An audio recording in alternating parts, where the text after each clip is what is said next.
Thank you very much, Wilbur. I appreciate it. The last time we negotiated something like this, and as you know, it's always been a problem for our country, they get together and they create a series of documents that nobody's been able to read because it was just done. Now, you tell me who can read that quickly. It takes a long time to read it. For the last 8 years, deep defense cuts have undermined our national security. And if you look at what's taken out, they've hollowed our readiness as a military unit and put America at really grave risk. My highest duty is to keep America safe. Nothing more important. The Omnibus bill reverses this dangerous defense. As crazy as it's been, as difficult as it's been, as much opposition to the military as we've had from the Democrats, and it has been tremendous. I try to explain to them, the military is for Republicans and Democrats and everybody else. It's for everybody. But we have tremendous opposition to creating really what will be by far the strongest military that we've ever had. We've had that from the Democrats. So if we take something for the military, they want something for, in many cases, things that are really a wasted sum of money. And it's not right, and it's very bad for our country. We're looking to do funding for our final fight in certain areas. As you know, we've gotten just about 100% of our land back from ISIS. We have troop increases necessary to accomplish what we have to do, and we have, very importantly, a pay increase for our troops.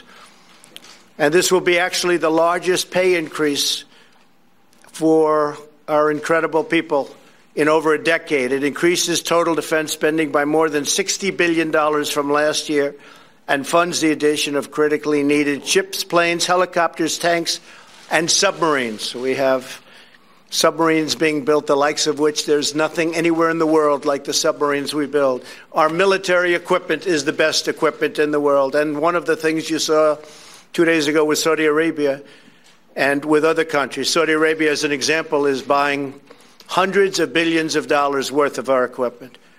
And we're getting very fast approvals on that. Therefore, as a matter of national security, I've signed this omnibus budget bill. There are a lot of things that I'm unhappy about in this bill.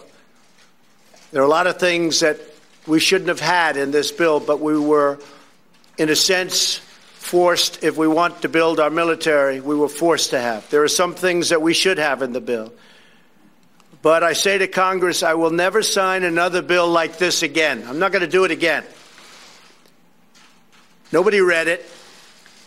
It's only hours old.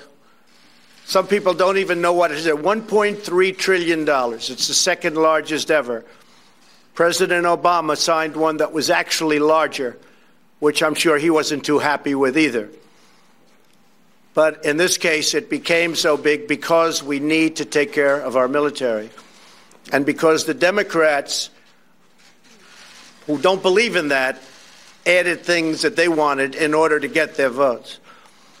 We have to get rid of the filibuster rule. We have to get rid of the filibuster rule and go to 51 votes in the Senate if we're going to have really sustained, continued success. DACA recipients have been treated extremely badly by the Democrats. We wanted to include DACA. We wanted to have them in this bill, 800,000 people, and actually it could even be more. And we wanted to include DACA in this bill. The Democrats would not do it. They would not do it. To prevent the omnibus situation from ever happening again, I'm calling on Congress to give me a line item veto for all government spending bills, and the Senate must end. They must end the filibuster rule and get down to work. We have to get a lot of great legislation approved, and without the filibuster rule, it'll happen just like magic. I want to address the situation on border security, which I call national defense. I call it stopping drugs from pouring across our border, and I call it illegal immigration. It's all of those things. But national defense is a very important two words, because by having a strong border system, including a wall, we are in a position militarily that is very advantageous.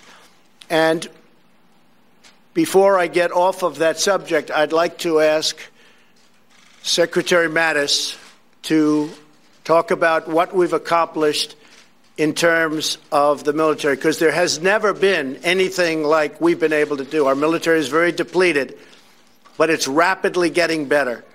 And in a short period of time, it will